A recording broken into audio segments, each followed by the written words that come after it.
Então, eu cheguei e fui preparar um café no refeitório. Troquei de roupa e depois voltei para tomar café para em seguida começar o meu trabalho.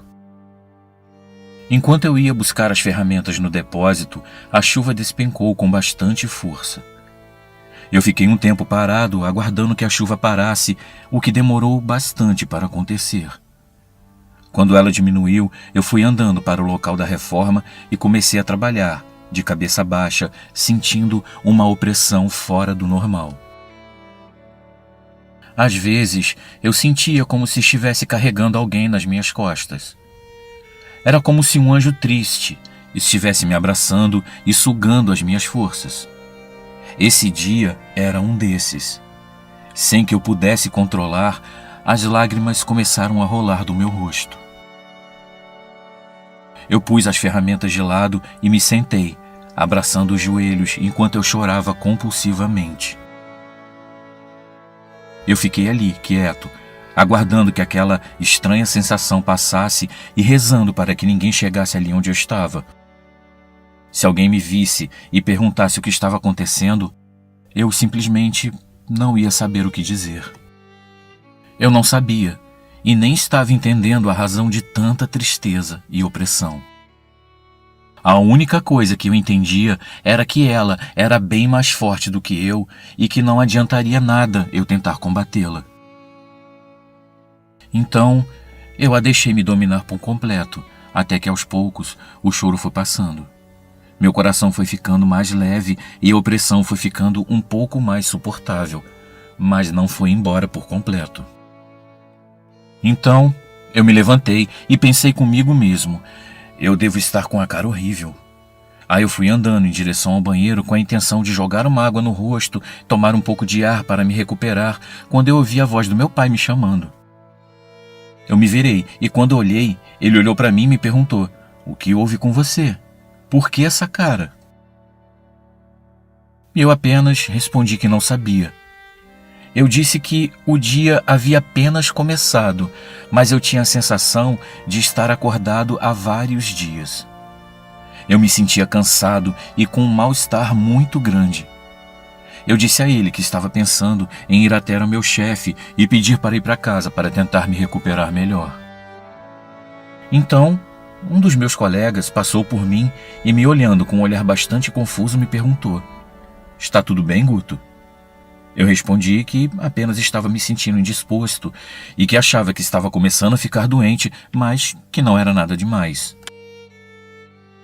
"Por que você não entra e se senta um pouco? Ficar parado aqui não vai ajudar." Eu concordei e disse que já estava indo. O que me chamou a atenção e me deixou bastante intrigado foi o jeito que ele olhava para mim. Ele tinha uma expressão de quem estava achando tudo muito estranho. Ao mesmo tempo que eu desconversava, eu me perguntava o que havia de mais eu estar ali conversando com meu pai. Pensei que talvez eu estivesse com os olhos vermelhos por causa do choro e isso tivesse despertado essa estranheza nele. Finalmente, ele se foi e eu voltei a me dirigir ao meu pai. "Desculpe, pai, eu preciso voltar ao trabalho", eu disse. Ele permaneceu no mesmo lugar e olhou para cima, observando as nuvens. "Você nasceu em um dia exatamente como esse", ele me disse. Eu já estava me dirigindo ao banheiro e então eu voltei para ouvir o que ele tinha a dizer. E então ele me disse, "Eu me lembro que a primeira coisa que eu fiz quando eu vi o seu choro foi ir até a janela e olhar para o céu. Engraçado, quando a gente quer se conectar com Deus, a gente olha para o céu. São poucas as pessoas que olham para dentro de si. Deus se manifesta em cada movimento nosso. A cada respiração, a cada passo, a cada pensamento, Deus está presente. E quando eu peguei você nos braços, Ele encheu meu coração de felicidade. Ele me inundou com o que há de mais belo e maravilhoso nesse mundo. Eu me lembro de ter pensado que talvez eu não fosse o único a sentir toda aquela melancolia naquele dia. Meu pai sempre foi amoroso comigo e sempre me tratou com carinho. Difícil encontrar um homem tão amoroso com um filho quanto meu pai foi comigo.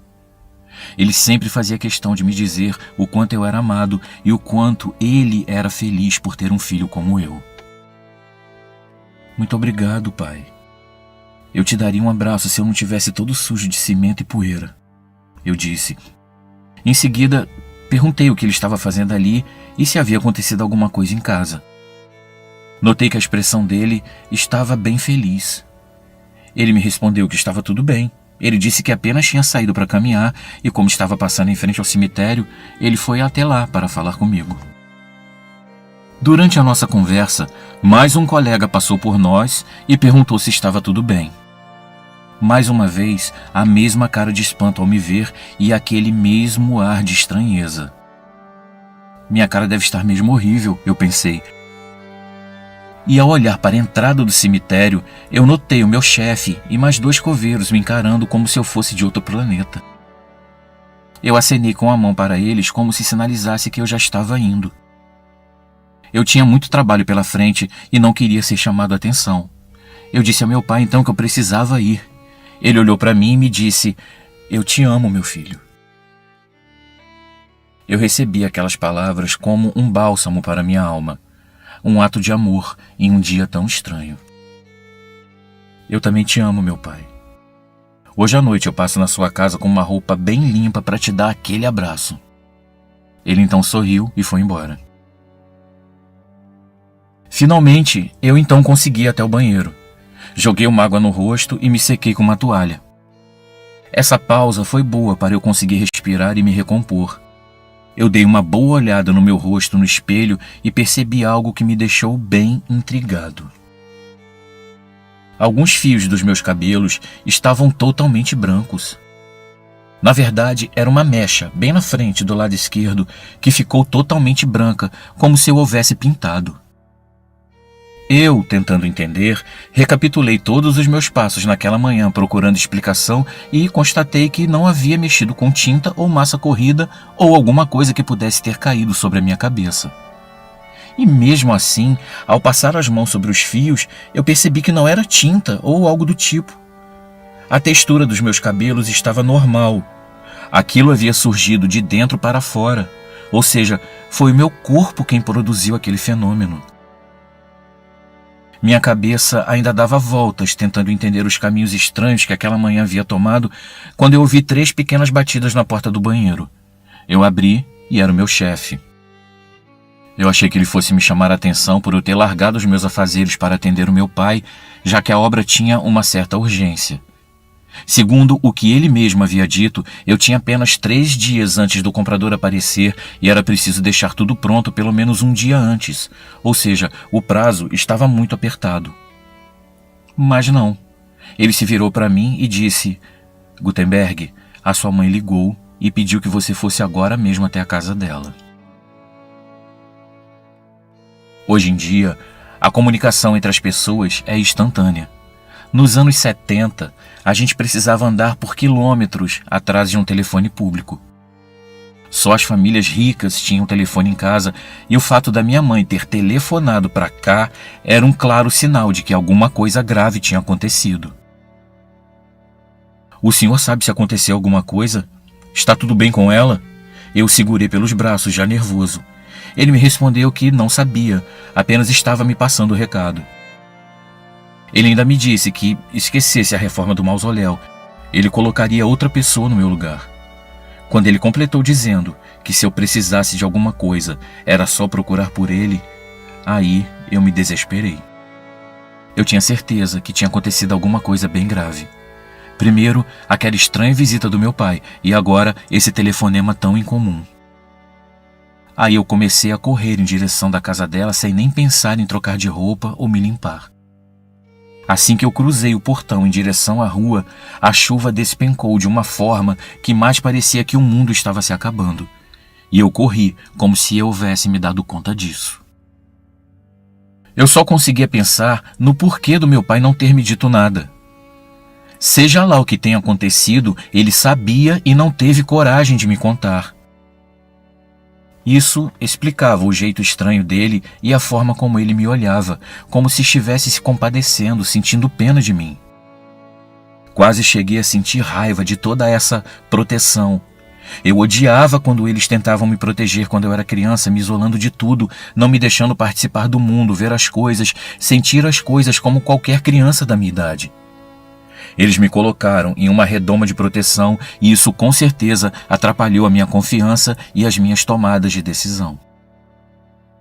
Quando você protege demais uma criança, ela cresce sem saber como se defender das coisas da vida, e isso é uma coisa bem ruim para qualquer ser humano.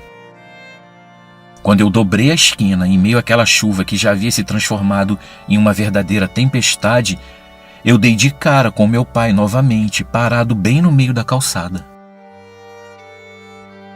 Ele não me disse nada, apenas ficou me olhando, a roupa ensopada e a feição bem séria.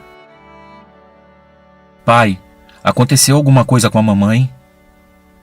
Havia alguma coisa nos olhos dele que eu jamais havia notado. Algo como um brilho, uma aura ou uma névoa, era difícil de identificar.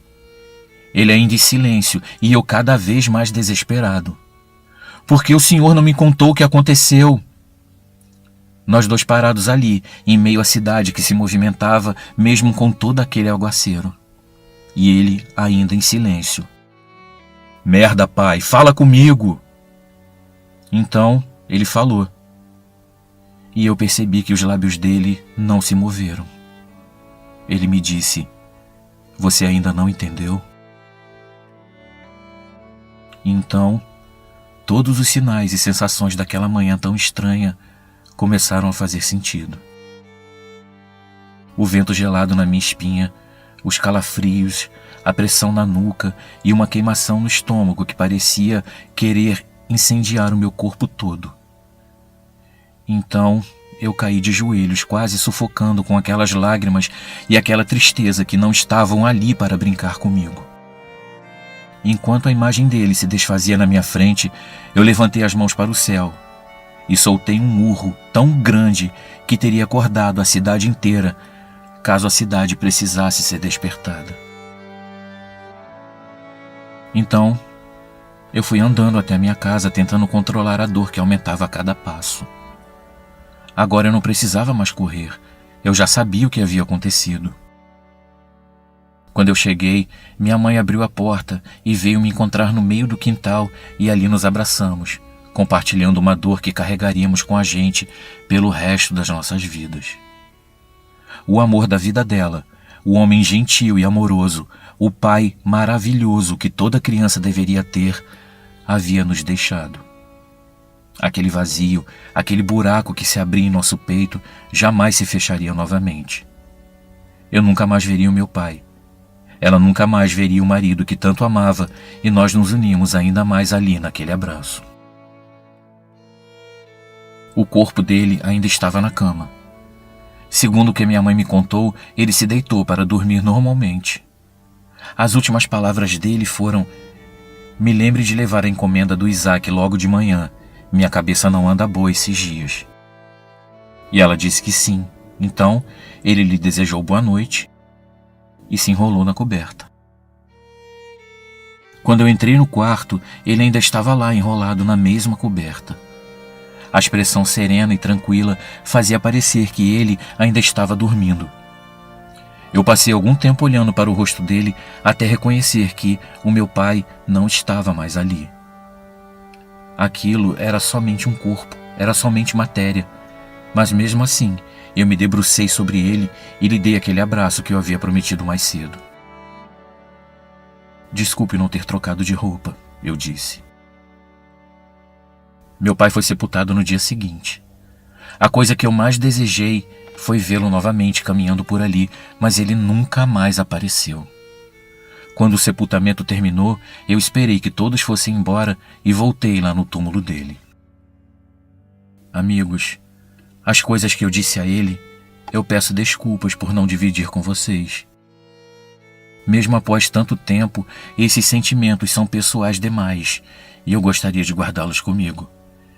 Espero sinceramente que vocês, meus amigos, entendam o desejo desse velho que ainda não aprendeu como se despedir das pessoas e das coisas que ama. Eu voltava lá diariamente e diante da sepultura dele eu apenas dizia: obrigado, meu pai. por todas as risadas e por tudo que o Senhor me ensinou. Quantas saudades, meu Pai. Eu espero um dia poder te reencontrar novamente.